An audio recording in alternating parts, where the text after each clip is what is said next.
Welcome. Today we will read Lesson 107 from the workbook. And from the text we will read Chapter 11, Section 1, The Gifts of Fatherhood.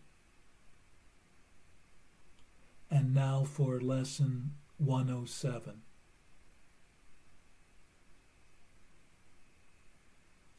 Truth will correct all errors in my mind.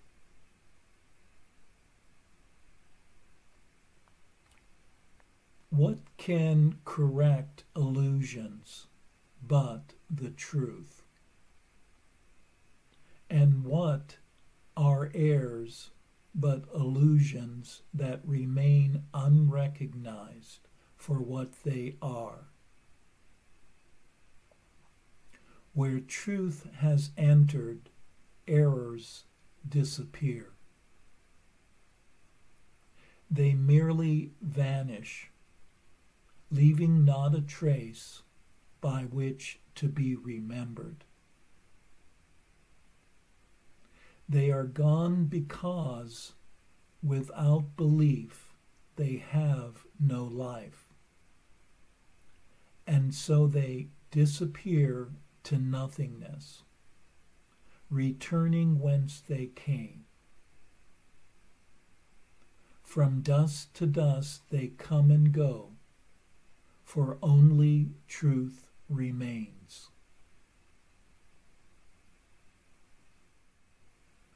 Can you imagine what a state of mind without illusions is? How it would feel.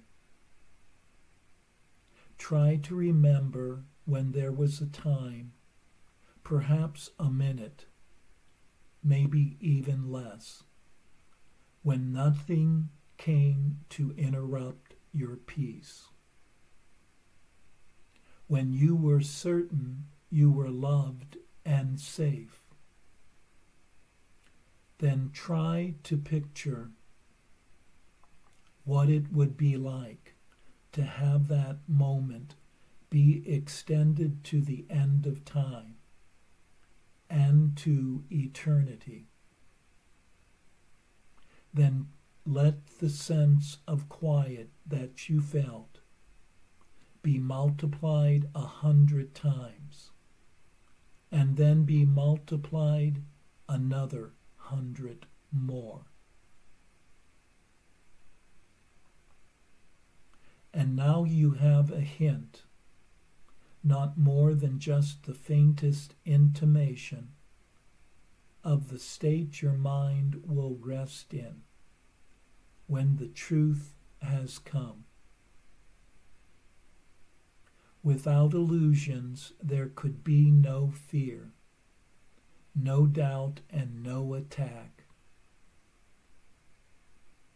When truth has come, all pain is over, for there is no room for transitory thoughts and dead ideas to linger in your mind.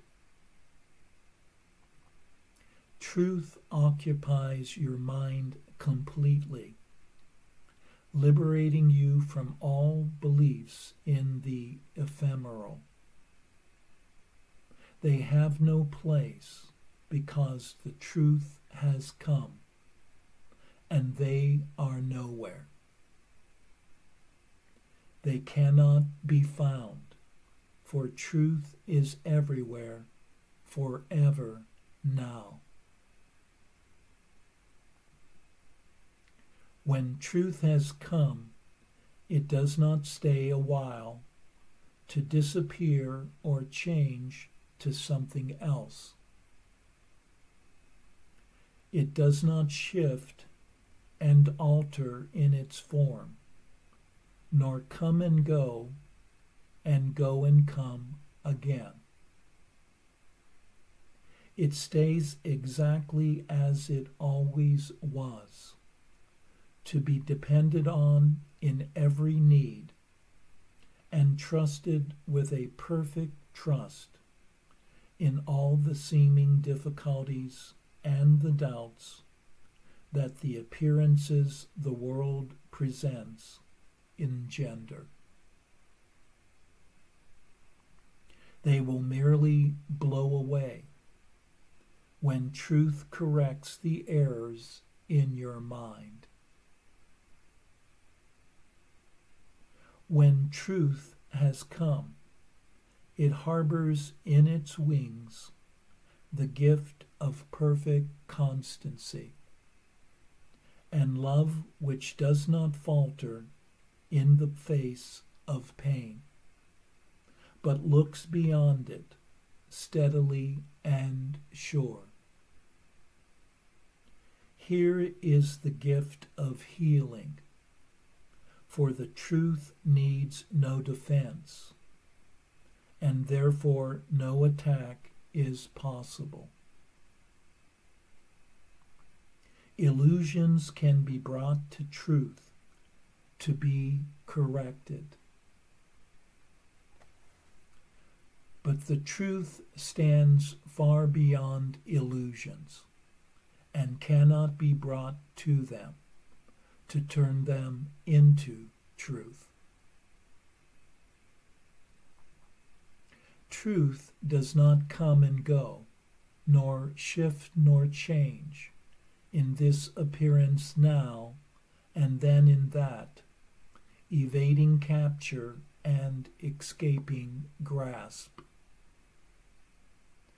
It does not hide. It stands in open light, in obvious accessibility.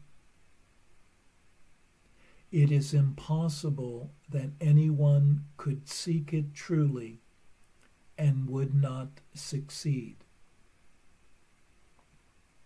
Today belongs to truth. Give truth its due, and it will give you yours. You were not meant to suffer and to die. Your Father wills these dreams be gone. Let truth correct them all. We do not ask for what we do not have. We merely ask for what belongs to us, that we may recognize it as our own. Today we practice on the happy note of certainty that has been born of truth. The shaky and unsteady footsteps of illusion are not our approach today. We are as certain of success as we are sure we live and hope and breathe and think. We do not doubt we walk with truth today and count on it to enter into all the exercises that we do this day. Begin by asking Him, who goes with you upon this undertaking, that He be in your awareness as you go with Him. You are not made of flesh and blood and bone, but were created by the selfsame thought which gave the gift of life to Him as well. He is your brother, and so like to you, your Father knows that you are both the same. It is yourself you ask to go with you. And how could He be absent where you are? Truth will correct all errors in your mind, which tell you you could be apart from him. You speak to him today and make your pledge to let his function be fulfilled through you. To share his function is to share his joy. His confidence is with you as you say, "Truth will correct all errors in my mind, and I will rest in him who is my self."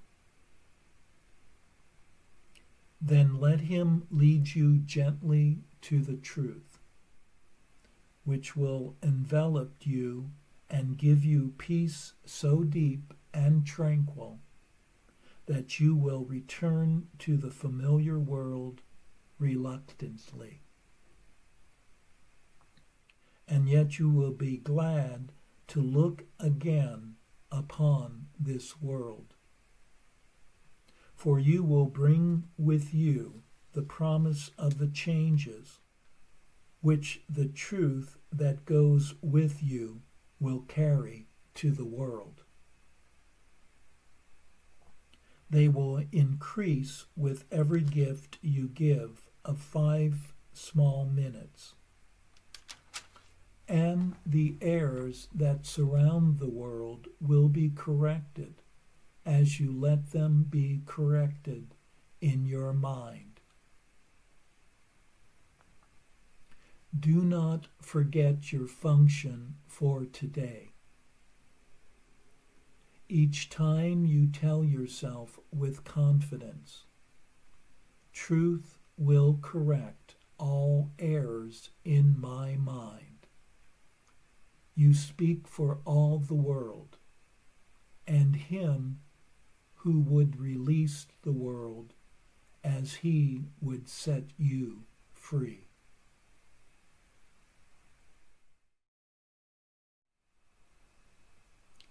In the face of truth, illusions disappear.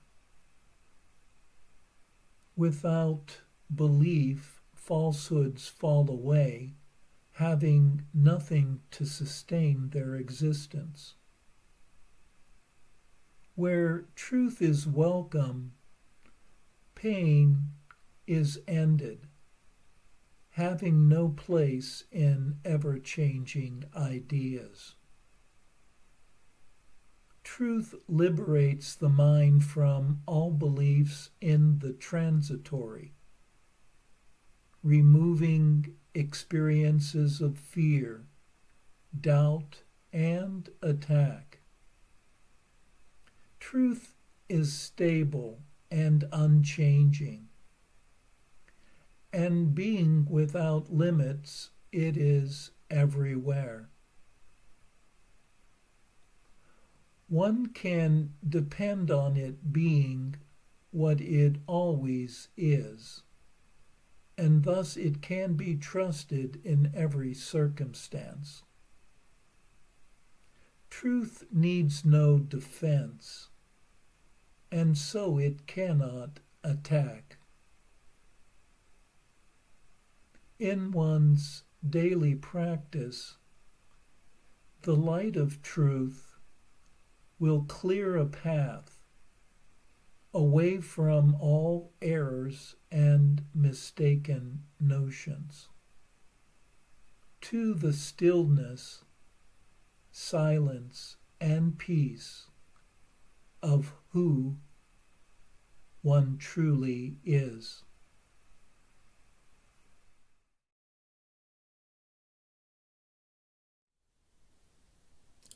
And now for our text reading for today from chapter 11, section 1, The Gifts of Fatherhood. You have learned your need of healing. Would you bring anything else to the sonship? recognizing your need of healing for yourself.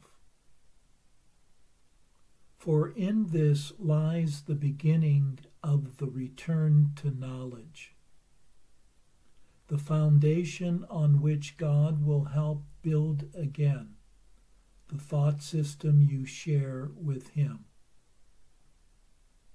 Not one stone you place upon it, but will be blessed by Him, for you will be restoring the holy dwelling place of His Son, where He wills His Son to be and where He is.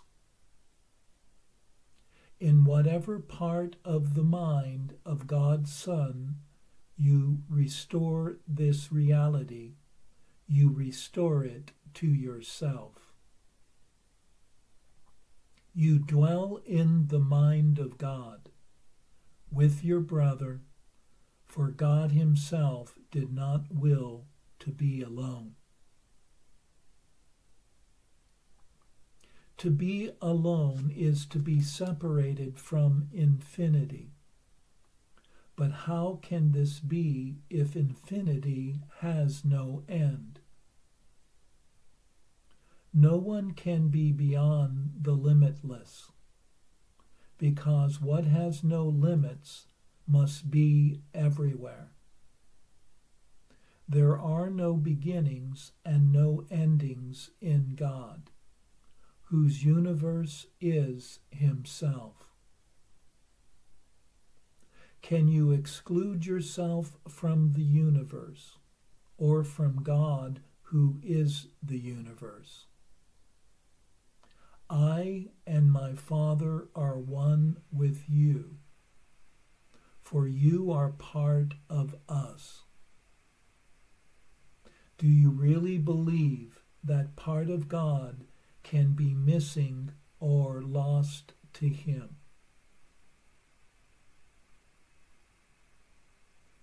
If you were not part of God, His will would not be unified. Is this conceivable?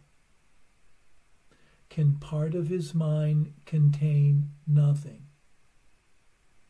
If your place in His mind cannot be filled by anyone except you, and your feeling it was your creation, without you there would be an empty place in God's mind.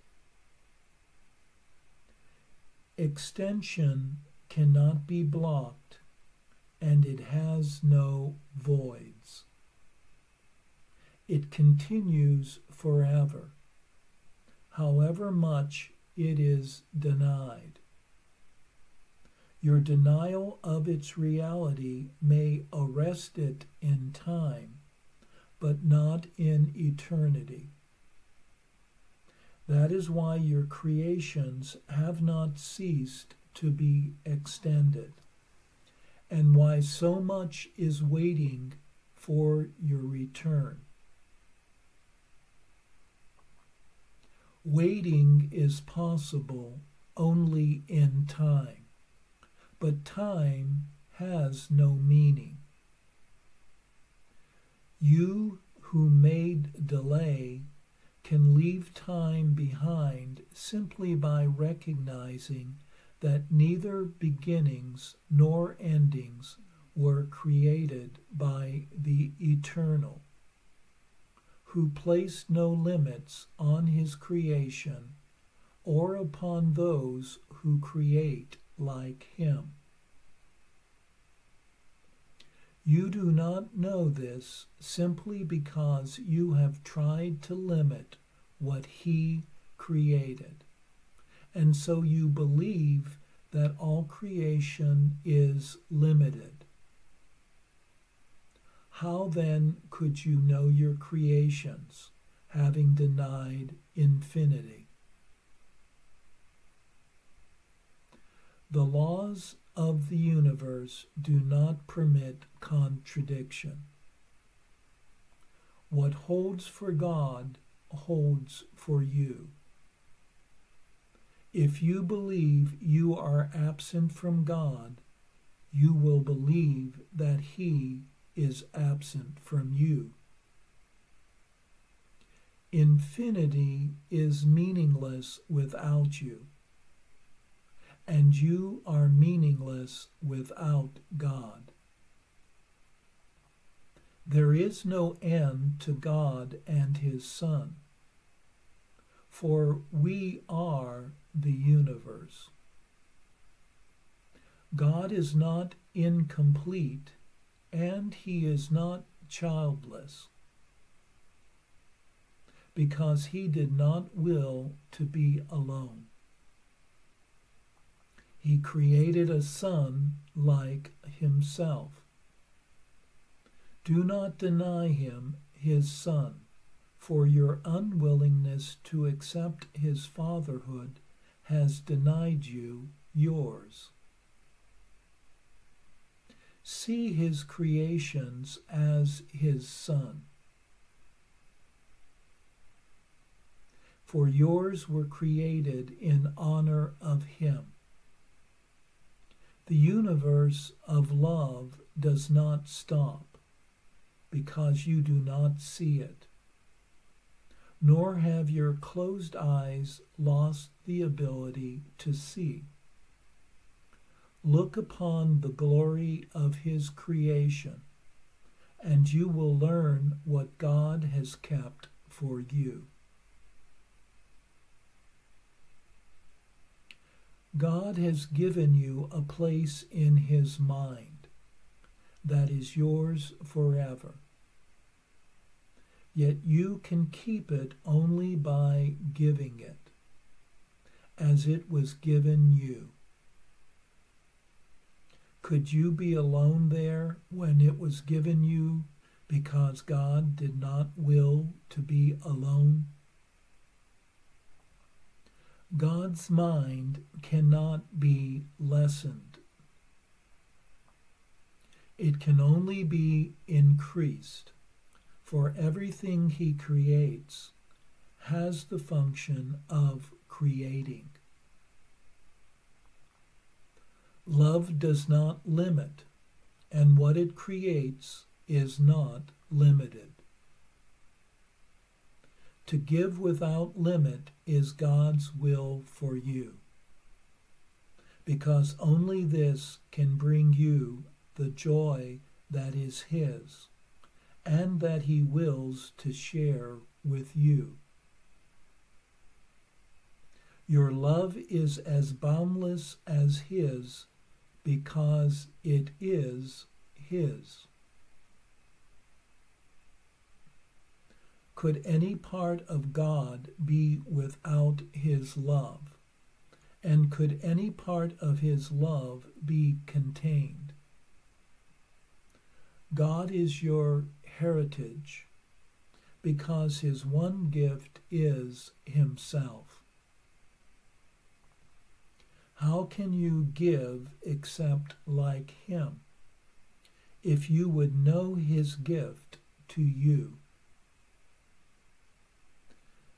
Give then without limit and without end, to learn how much He has given you. Your ability to accept Him depends on your willingness to give as He gives. Your fatherhood and your Father are one. God wills to create, and your will is His. It follows then that you will to create, since your will follows from His. And being an extension of His will, yours must be the same.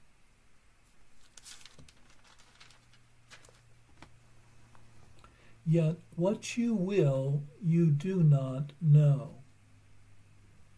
This is not strange when you realize that to deny is to not know.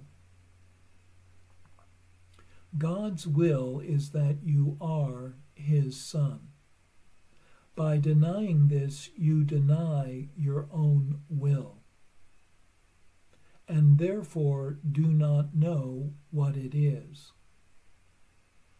You must ask what God's will is in everything, because it is yours.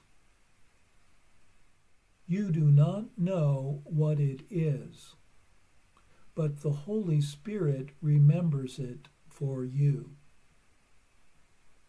Ask him, therefore, what God's will is for you, and he will tell you yours. It cannot be too often repeated that you do not know it. Whenever what the Holy Spirit tells you appears to be coercive, it is only because you have not recognized your will. The projection of the ego makes it appear as if God's will is outside yourself, and therefore not yours. In this interpretation, it seems possible for God's will and yours to conflict. God then may seem to demand of you what you do not want to give, and thus deprive you of what you want. Would God, who wants only your will, be capable of this?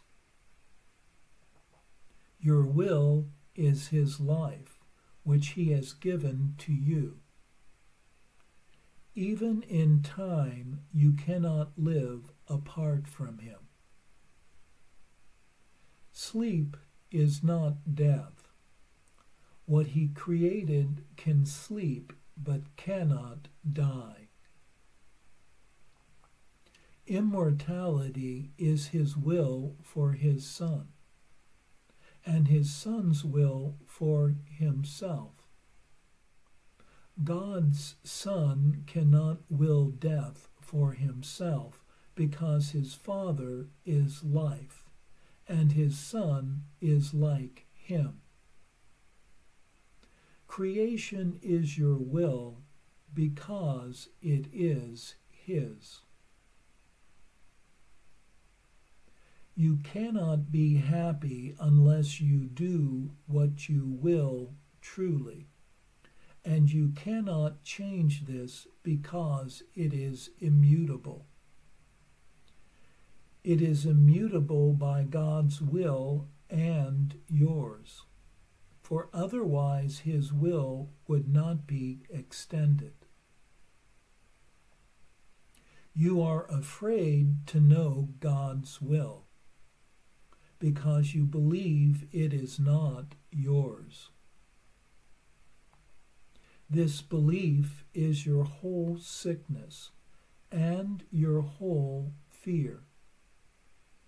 Every symptom of sickness and fear arises here, because this is the belief that makes you want not to know.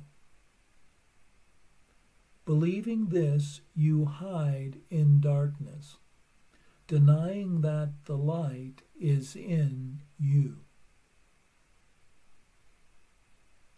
You are asked to trust the Holy Spirit only because he speaks for you. He is the voice for God. But never forget that God did not will to be alone. He shares his will with you. He does not thrust it upon you. Always remember that what he gives, he keeps, so that nothing he gives can contradict him.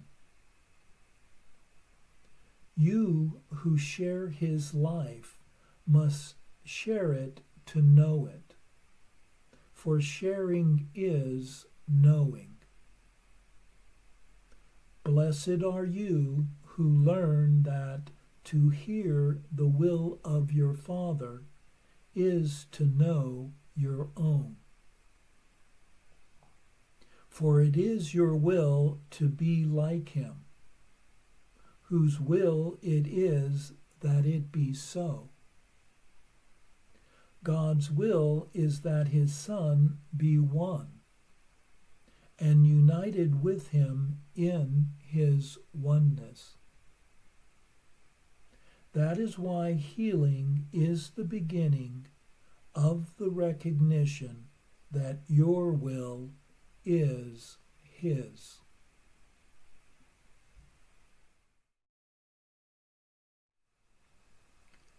To heal from the sickness of separation, one must recognize that one's own will and one's Creator's will are the same.